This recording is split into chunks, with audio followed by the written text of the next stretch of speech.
vaccination, are dealing from some really challenging news and loss recently.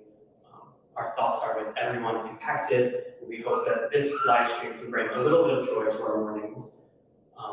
So, for the next 15 minutes, we are going to be showering our African penguin chicks with love, affection, felt Valentine's Day hearts, and we will be answering all of your questions live. So feel free to ask any questions for our senior biologist in the comments or the chat. But first, Holly, where are we? In our little hidden gymboree that we've made down here. This is our terrestrial quarantine room that was built specifically for our African penguin colonies. That's why it has its own personal plunge pool. But when we're not actually quarantining new animals, we can use it for raising chicks. So these two guys, when they first leave their parents at about 3 weeks old, they don't have all their smooth swim feathers in. They still have fluff. So Ozzy's got kind of a nice little fringe mohawk all the way down her back because she's in the process of growing all that. So as they learn how to swim, they hang out back here. That's why she also has her own personal boudoir in the corner. So Pogo has learned how to swim, but she is waiting. So once she's ready, she'll join her. They'll get some more practice before they join the colony. Awesome. And one last question before I go behind the camera and start to take our audience questions. How did we at the Academy get so lucky to be able to spend Valentine's Day with 2 penguin chicks? Yeah, so African penguins are having a hard time out there. They're critically endangered. And we want to highlight their story and talk about them as much as possible and share their story with all of you. So in addition to getting to visit them and see them playing around in the water and getting fed by us, we are part of a species survival plan. So the Association of Zoos and Aquarium, which is a really long word, so I'll just call it AZA, they kind of make sure everybody who ever has zoos and aquariums are reaching a certain standard of care. But it's also kind of a really cool group network. And so we work with other institutions across the country, and there are SSPs for many different types of animals. And the fundamental kind of basics to it is that we want to keep genetically diverse populations so they stay healthy for a long time. And for African penguins, it's particularly important because the birds in our care are part of this safety net population should we lose them in the future, which unfortunately is looking more and more likely. So it's kind of a ancestry website / dating service. Representatives will get together every year to look at all the family trees and then recommend who should be paired up and have chicks based on who's hopefully least related. So these two are the results of that planning. Last year, hopefully we'll get a few more chicks in the next few years as part of the current plan. And that's really encouraging news for the species. We need every single bird we can get. Great, I'm glad this is work that we're doing. Okay, I'm going to go behind the camera and take some audience questions. So feel free to leave your questions in the comments in the chat, and we get to as many of them as possible. Togo's following me. Okay, Togo, I miss you already. Okay. Sarah B asks, why does one of the chicks look so much fluffier than the other? Yeah, so she's about 5 weeks younger than Pogo. She hatched first from a different set of parents. She's from Stanley and Bernie, and Ozzy here is from Poppy and Darcy. So that's actually a pretty big developmental difference for African penguins when they're chicks. They have to grow really fast. So she hatched November 2nd, and she hatched December 6th. And I probably would give it another 2 weeks before she's finally lost all of her fluff and is ready to swim. So she actually has all of her swim feathers in. They're just underneath, the ones that you can't see are underneath that top layer. So right now she's just got a really awesome feather do, and they look pretty goofy as they use it. It's pretty fun to watch. That was for sure an adorable look. Hannah B asks, exactly how old are the chicks? Yeah, so November 2nd for her, Tim Wong bringing her back into frame. And she hatched December 6th, so what does that put us at? November, December, January, 3.5 months for her, about 2.5 for her. Not the best at counting. And how big will they get when they're fully grown? Asks Kristen H. They're pretty much full size at this point. So Pogo is about 2.5 kilograms. She's more interested in the corner over there. She's about 2.5 kilograms, and this one is almost 3. As you can get, she is a very good eater. Pogo is less interested in food, more interested on standing on top of the plastic rocks we have in here. So she's doing her best to get a little bit bigger. And just like we're all different and have different metabolisms and sizes and shapes, the same goes for African penguins. So just big babies? Yeah. Herba J asks, do the chicks meet any of the other penguins before going out to the public exhibit? Yeah, so they actually were in here with 2 of our adults, Parker and Tux. That was actually kind of a fun story. Parker hatched here several years ago. Part of the SSP at that time, she was recommended to move to the San Diego Zoo. And she's more interested in what's going on over there. And then in this last round, she was recommended to come back to be paired up with Tux, who unfortunately his mate Homie had passed away a few years ago. She was about almost 30 years old. And so when Parker joined us, she had to go through that quarantine period. So she was in here first. Tux came to join her. One, to keep her company, because African penguins are a colonial species and they always need a buddy. And then also to start that bonding process so we could pair them up.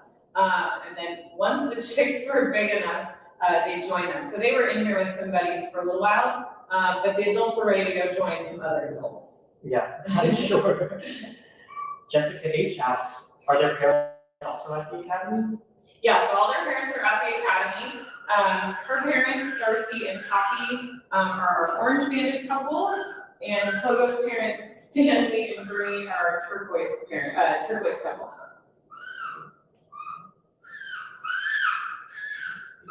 She's still hungry. She ate a bunch of fish and she's still hungry. Ooh, that looks like a really good shake. Yeah. So what were you just feeding Ozzy?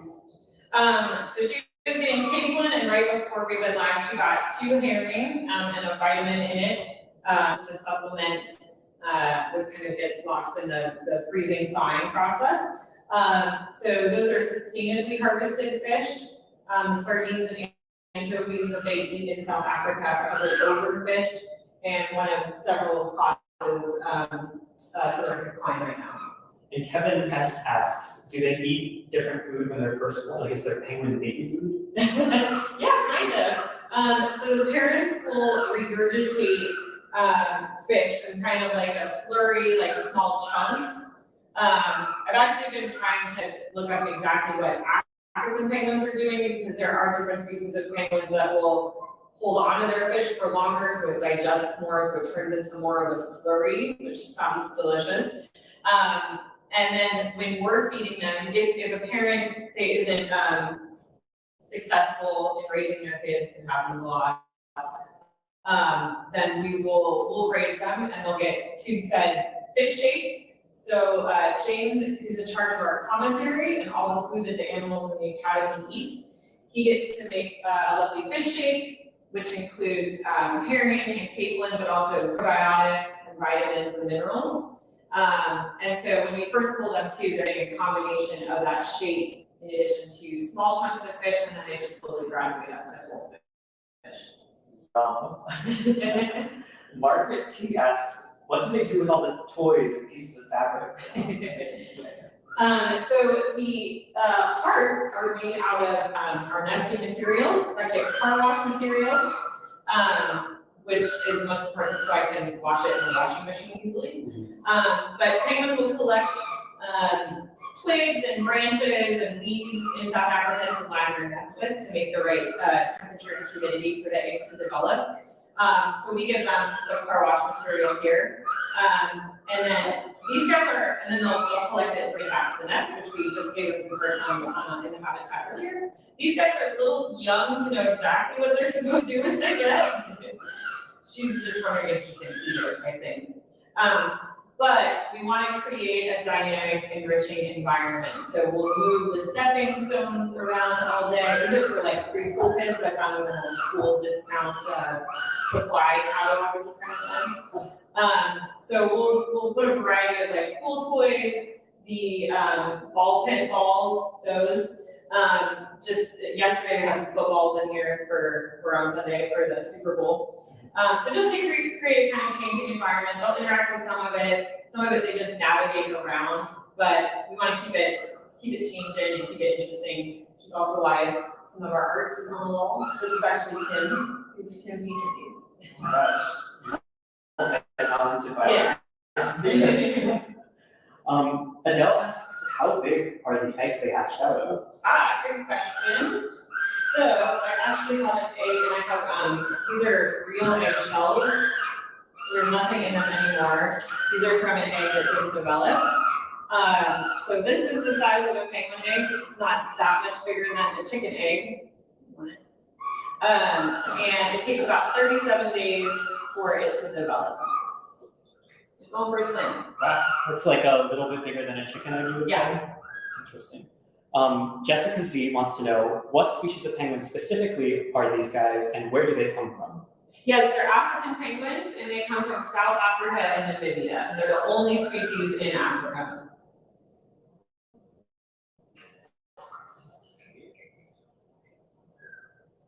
But they're closely related to the penguins in South America, like Valentines, and the Galapagos. Are they smaller or larger than other penguins? What sets them apart from other species?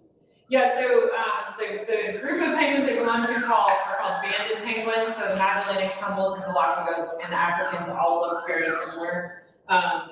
These guys don't have it, but the striping across their chest and the spots. So that's specific to that group of penguins, and they are on the smaller size. So they're not the smallest species. That would be the little blue penguin in New Zealand, which are about like a foot tall. So they're kind of mid to lower end. The Galapagos are a little bit smaller. Interesting. Christina, I've heard that our penguins receive swimming lessons. How is it going? How is it going so far? Yeah, so those were really successful. I got in some waders for the first time a couple weeks ago, and brought her in with me, and she, let's see, what would be the right word, could not figure out what that substance was at all. So there was a lot of splashing, but after about a day or so, she looked like a pro, so they learned pretty fast. So do you think the Olympics are in? Yeah, I think they do better than almost anybody. Okay, we're coming to a close of our program, so just one or two more questions. JDH asks, do penguins preen the same way that other birds do? Yeah, they do. So they preening is basically they use their beak to kind of clean or adjust their feathers, like their version of combing their hair. So they'll kind of do this to either themselves or a mate. She's kind of doing it now. To straighten them out. Oh, she's doing it right now. And then they actually have a preen gland at the base of their tail that secretes some oil. And they'll put that on their beak and then rub it over their feathers to waterproof. So that's good oil for their feathers, obviously. Very different than the oil you hear about in oil spills that actually interferes with their ability to waterproof. And in addition to ingesting it, that's what makes it really not healthy and fatal for them often. Okay. And last audience question, Jessica Z asks, what water temperature do they like? South Africa is actually very similar to Southern California and our California coast in general.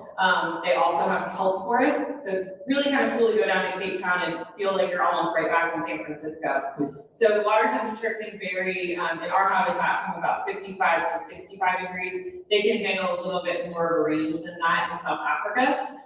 So it's actually pretty chilly water, but not as chilly, obviously, as the Antarctic current. And Becky T wants to know, if they're endangered in the wild, how can the viewers at home help? Oh, that was a fantastic question. We have a penguin fund here at the Academy. So for our guests who come and make a purchase in the gift shop, if you choose to round that up, that little bit of change will go into that penguin fund. We also have a penny crusher And that penguin fund has helped to send us to Sandcock, which is a seabird rescue near Cape Town, so they have a lot of African penguins. And we sent 4 biologists this year. I went in 2018. It also helps to fund the Nest Box project. This is an example of a Nest Box that the SAFE program is deploying in South Africa to make up for loss of habitat. You can also support those organizations individually.